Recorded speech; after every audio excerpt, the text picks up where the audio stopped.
If they kill me, just save my daughter. Anyone who converts from Islam, their life is in danger.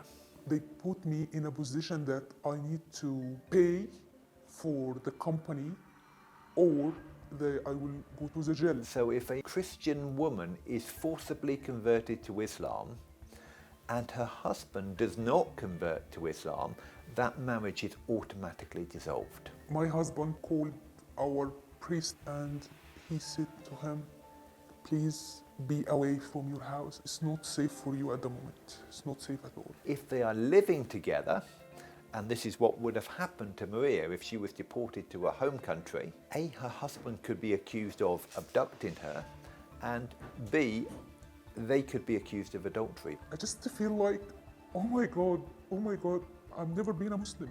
I've never been like that. It really is, you are pushed down this one-way route to Islam, even though it's by coercion, force, intimidation, all sorts of things, as in Maria's case. And it's almost impossible to get out of that. It's not safe place. It's not safe place for a Christian woman there. And they forced me to be a real Muslim. And I will never do that, so they will kill me in the end.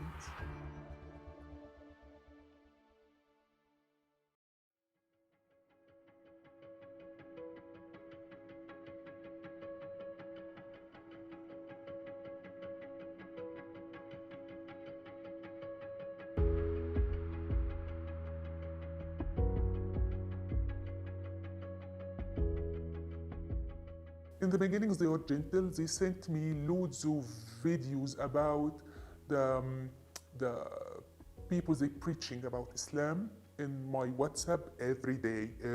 It's like good morning one, And they asked me, did you see these videos?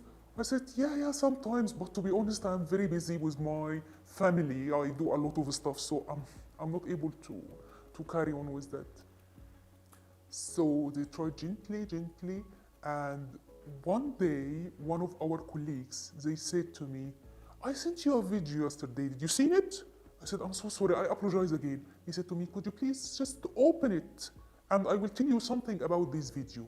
And to be honest, I deleted a lot of these videos because and I just apologized to him, look, it's take a lot of space from my mobile, so I just deleted. And after that, it's coming like I made a crime. How come? How dare you do that? Maria's case, I think, is probably typical of a much larger problem. As soon as I was passed the papers by the lawyer for Christian Legal Centre, what immediately became obvious to me looking through it was the real issue in this case is that has not been picked up by anyone so far is there is a large problem in that country of the abduction and attempted forced conversion of Christian women and girls. And that's true in a number of other countries as well. So when I was giving evidence in Maria's case, the first thing to do was to make clear to the court that actually what we're talking about is forced conversion. And in Sharia Islamic law, a forced conversion is regarded as a legitimate conversion.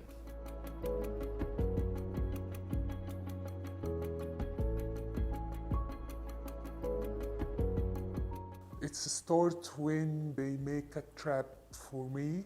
They asked me to do something, and when I did it, they said, no, we didn't say that to you. And they put me in a position that I need to pay for the company or I will go to the jail. I can pay for the company, that's fine, but it's be a bad repetition for me, and this is very important because no one will hire you if you are getting a bad repetition.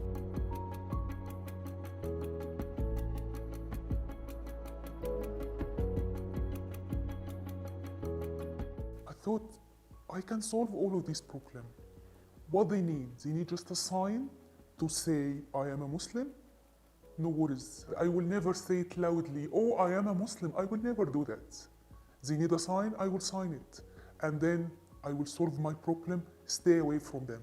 This is what I thought, because when you are in the trouble, you can't thought about a lot of stuff. You just think how I can solve it now, at the moment. So sign, happy days, I signed, that's it.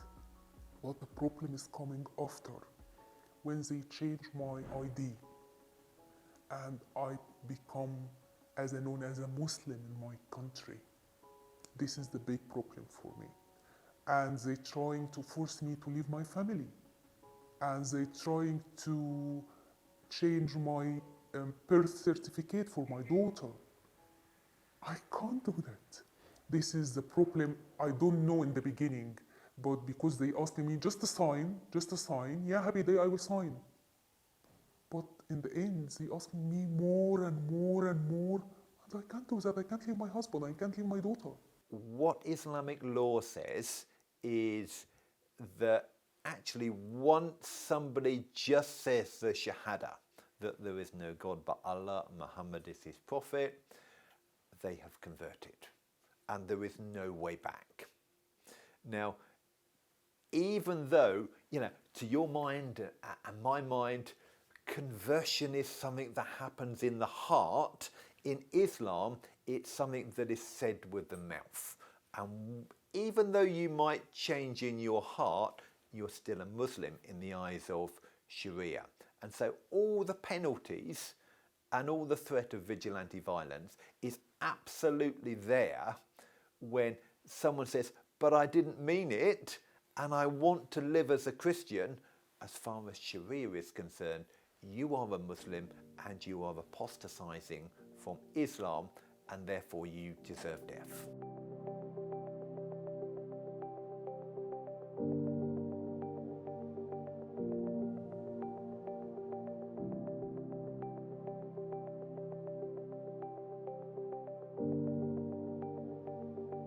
When I seen the lady with hijab in front of me, I really scared, and I felt in a second, oh, I will gonna die. In a second. And to be honest, when I called the home office and I told them that I need anyone can investigate me, not a Muslim, because I know that Muslim people in all the countries, they stand like brothers together, they stand with each other. Some stuff like, when she asked me, I think, about so why you prefer Christianity and why you stay like a Christian, and I told her something against the Islam, so she turned and said, but it's maybe Islam is a good as well. So she defends, and she's not allowed to. And even the interpreter, he is Muslim as well. So it's very hard, you know what I mean? Very hard to focus in both of the people. It's against what you believe. It's more pressure. And I don't know why. If you have anyone else, why me? You know my case is against Muslim people, so why?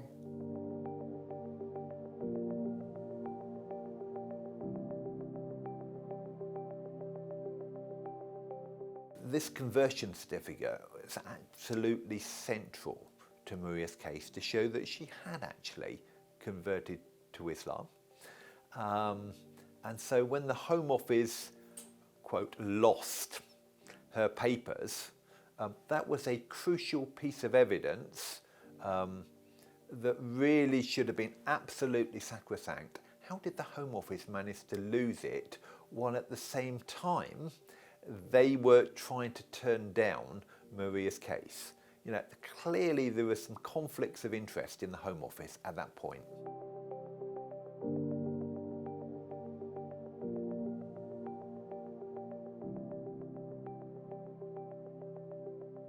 I was very happy, and thank God a lot about that. Thank you, God, for this one. You know what, I went through all of this. And I was very happy, I was very happy. You can't imagine how it's like I was dead and Jesus wake me up from death. I've got absolutely no doubts whatsoever, both from the evidence that I saw, written documents, and from talking to Maria, that what she said was completely genuine and true. But there will be hundreds of other people like her. And of course, there are also lots of other cases that the Christian Legal Centre will be dealing with that aren't necessarily publicised, but people are helped, like Maria. It's not just me. It's about the Christianity here in this country. And the people, they are Christians, they are asking for asylum from all the countries. And they refuse them, and they didn't look about them. So, and they accept loads of Muslim people around all the world without nothing. How many planes just hold loads of stuff from Afghanistan and Syria? How many? And they didn't investigate them at all. Nothing. Why us? You know, England, it's for me, it's like a kind, lovely lady. She grabbed a snake in her house and she fed him and gave him food and tried to make him happy. But she didn't realize that one day he will eat her. And this is my concern.